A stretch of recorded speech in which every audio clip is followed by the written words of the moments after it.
Well, the people have voted. Today we hit the number 11 script written by one of the greatest of all time, William Goldman. Here are 5 screenwriting secrets in Butch Cassidy and the Sundance Kid.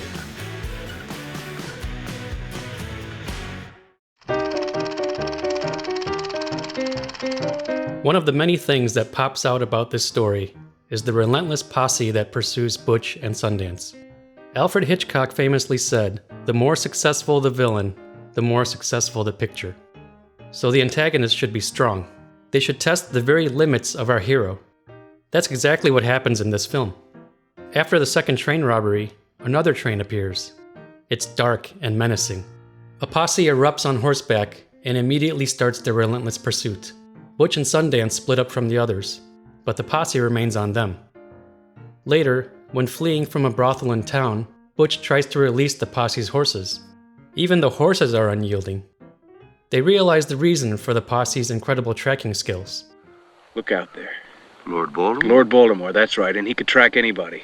Then they realize they're not being chased by just anybody. Who's the best lawman? Joe LaForce. That's how you tell it's Joe LaForce, because he wears a white straw hat. Look at that guy out front. Also, as the story progresses and the heroes get further in their journey, the antagonist should also get stronger as well. In Bolivia, Butch and Sundance are not only hunted by the police, but by the Bolivian army. They outnumber them by 100 to 1. It's because of the overwhelming antagonistic forces that the heroes undertake such an incredible journey.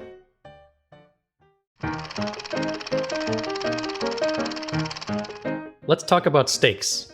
Stakes are what make the audience feel concerned for the protagonist. There should always be a significant downside to the heroes not achieving their goal. And, just like the antagonist gets stronger, stakes should get higher as the story progresses. In the first scene with Sundance, we are immediately presented with one of the highest stakes possible, life or death. This is a clever little trick because we know that this early on, one of the principal characters won't die. But now we know that death is a possibility in this world. Once the posse starts their pursuit, Butch and Sundance realize the stakes are rising. Well, the way I figure it, we can either fight or give. If we give, we go to jail. That means they're still after us, Butch. And it's gonna be the same thing all over again. Your times is over, and you're gonna die bloody. After the midpoint of the movie, the stakes are raised even further when they take Etta with them to Bolivia. Now they involve her and endanger her life as well. Joe LaForce hunts them even in Bolivia, and they realize what the stakes are here. He's not gonna take anybody back. He wants to finish us here. Then let's finish it now, Butch, one way or the other. And in the end, the heroes are mortally wounded and surrounded by the Bolivian army and police. The audience is now at the edge of their seat, wondering how in the world the heroes will make it out of this. The stakes are now raised to the highest level, 100% death. Never underestimate the power of stakes.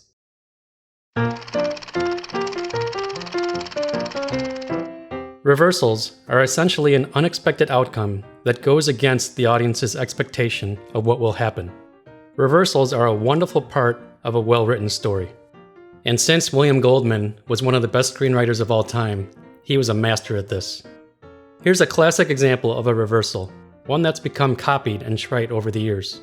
Sundance invades a woman's home and forces her to undress. We expect something bad to happen, but then the reversal. Do you know what I wish? What?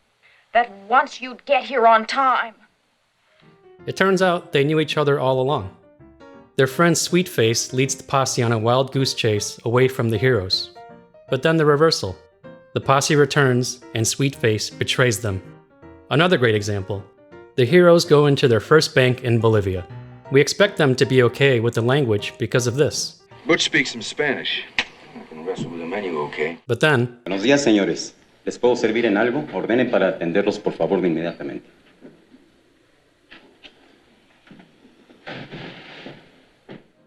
and just when things seem hunky-dory, About a half hour more and we can start to worry.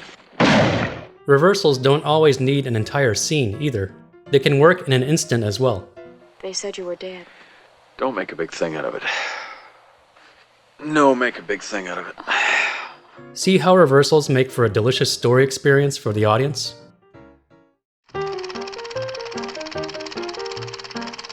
One way to put the audience at the edge of their seats is to punish the hero. Take them to the brink of defeat. Here's how they punish Butch Cassidy and the Sundance Kid. Butch is challenged to fight by a member of his own gang. They use too much dynamite in a train robbery and are knocked on their caboose. Pun intended. They're ill-equipped. I wish we had rifles. And they got rifles. Reloading. That's all I got. They're physically tortured by the pursuit.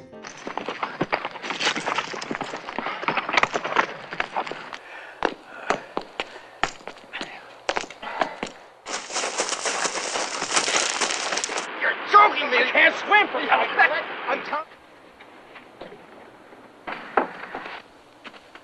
Even in a seemingly innocuous setting, they're trapped in an awkward situation. We hit this place in June, didn't we? And then finally, they're mortally wounded.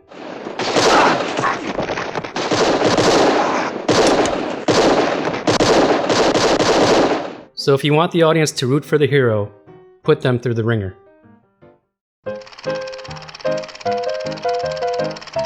And finally, but most importantly, we need to talk about character. Story comes from character. Butch Cassidy and the Sundance Kid isn't about train robberies or running from the law. It's about these two guys. So let's look at how screenwriter William Goldman explores them. Number 1. Form the dialogue based on the character's desires. Butch thinks in terms of money, so that's the way he talks. It's a small price to pay for beauty. Maybe there's a way to make a profit in this. Whatever they're selling, I don't want it. That's bad business. You get a lot more for your money in Bolivia. I checked on it. Well, that settles it. This place gets no more of my business. Number 2. Make the characters likable because they're clever and skilled. Hey, kid, how good are you?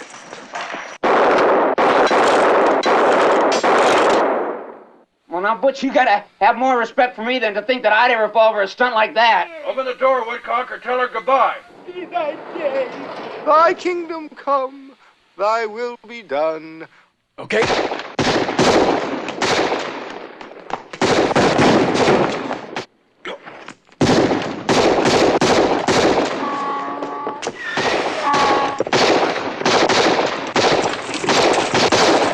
Number 3. Make a source of pain from the character's past affect their decisions. Because all they got in Mexico is sweat. There's too much of that here. I haven't done so much riding since I quit wrestling. That's a miserable occupation. Dusk to dawn, no sleep, rotten food. And even then, we weren't much good at it. It's hard. Hours are brutal. Oh, you gotta be a kid to start a ranch. And finally, make the character's fatal flaw get them in deeper trouble. You just keep thinking, Butch. That's what you're good at. Boy, I got vision and the rest of the world wears bifocals. Harvey thought of that? Yes, sir, he did. Well, I'll tell you something, fellas. That's exactly what we're gonna do. Jacob, whatever it is that you come up with is fine with me, but whatever it is that you come up with, it better be now. Whatever they're selling, I don't want it. What's your idea this time? Bolivia? We'll drive him crazy. We'll outlast the bastard. We'll go straight.